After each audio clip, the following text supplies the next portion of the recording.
Ohio State finally gets a night game. 7:30 p.m. Eastern Time kickoff on NBC between the vaunted, and I mean vaunted powerhouse UCLA Bruins. Hopefully you recognize that as sarcasm. They stand at 3-6, 3-3 in Big Ten play, and the number one Ohio State Buckeyes, who are 9-0, 6-0, they're actually a powerhouse. Ohio State's favored by 31.5 points here. Massive number. It's hard to cover those, especially given Ohio State's style of play.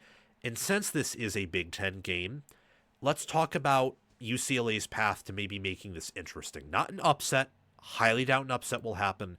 But how can UCLA frustrate Ohio State for maybe a half, like Penn State did? Or get early points on the board in the way that Purdue did? Well, UCLA, as you can see, they started off 0-3 in non-con. They fired Deshaun Foster. Tim Skipper's been 3-3 since. And with UCLA, they don't have a positive margin of victory because of the Indiana game, but they are 3-3 in Big Ten play, and they've been competitive in every game outside of the Michigan State and Indiana game, where they blew out Michigan State on the road and they got blown out by Indiana on the road. They've competed with Nebraska, with Maryland, with Penn State, with Northwestern, and they've split those series to go 2-2. Against Ohio State, one thing UCLA's done an all right job at in all of their games, at least initially, is giving the rushing attack some fits. And against Indiana, and I know a little bit with Penn State too, getting some pressure. This channel will make you a college football expert and help you enjoy watching games and make more accurate predictions. So what are you waiting for? Like, subscribe, ring the notification bell, comment your thoughts, and watch the video all the way through so that you can get the full package. And check the description and pinned comment for more ways to help yourself and this channel. So I think that's the path for UCLA to make some things interesting here. More importantly is the quarterback run game. Not just the improvised scrambles, but Javion Thomas, Jalen Berger, Sam Yoon, and his offensive line, and Iamaleava. We've seen with Ohio State now, more so in the Penn State game than anything else, and the Texas games, the games against their toughest opponents, and the Washington game in between the 20s for like a drive or two, you can get Ohio State in running the ball in between the 20s. You can't really punch it into the end zone unless you're Penn State, but you can move the ball in them. This defense is not literally an NFL defense. It's a defense littered with NFL players. It's a defense that is elite. Patricia's done a phenomenal job. It's not literally like one of the Bears defenses in the 80s or like the peak New England Patriots defenses. You know, the NFL, the worst NFL team would beat the best college football team by several touchdowns here. So UCLA's path to make it interesting really stems through their rushing defense and rushing offense. Ohio State is not good at running the ball. They are, however, elite at stopping the run.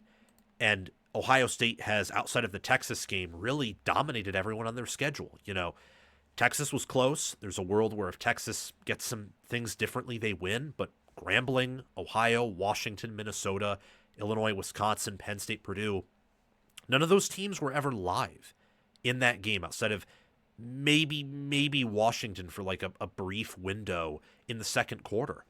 And Ohio State just, they do what they've done under Day. They always beat the teams they should beat, and they win the big games. That's what happens. They're a wonderful operation. They're the best program in football right now, the best team in football. And I think as much as it would be intriguing for UCLA to make this a game, and they could, I mean, it's any given Saturday, am I right? But the odds say, of course, it's not going to happen. I mean, look at the numbers here. On paper, Ohio State's pass defense is second. They are definitely a top 5 pass defense, if not the best. Rush defense, they're top 5, certainly, as the numbers suggest. Passing offense, the 20th there's a bit underrated.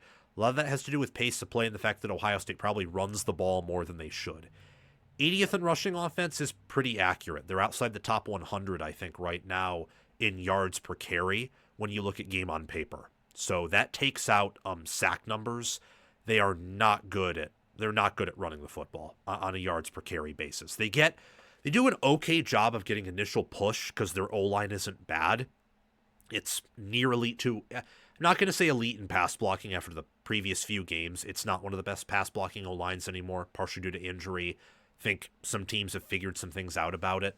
Sayin masks it because Sayin is incredible and for my money's worth currently is the best quarterback in America, if not top 4. But it's near elite there. And then in run blocking, they do a good job getting some initial push because they're not undersized, and Bowen is a good coach and good run game developer. But after that, you don't really have anything. You don't have the broken tackles. You don't get to the second level often in your blocks. Tegra Shabola, number 77 for them, their right guard. The right side of the offensive line, much like Indiana, is a weakness. And they also, I just don't think they have much of an identity there. Their identity is through the air. And that's what it should be, honestly. And they should probably bend more to that as through 9 games they have really struggled to run the ball. But UCLA's run defense is awful. I would not be shocked here if Ohio State runs for 200 yards. If they do, depending on how it looks, it could be a sign of progress, but I also wouldn't overreact to it. UCLA's run defense is outside the top 110. You look at everything else here, I mean, Ohio State's just so much better than UCLA. I think they're going to dominate here, and I think they're going to win big.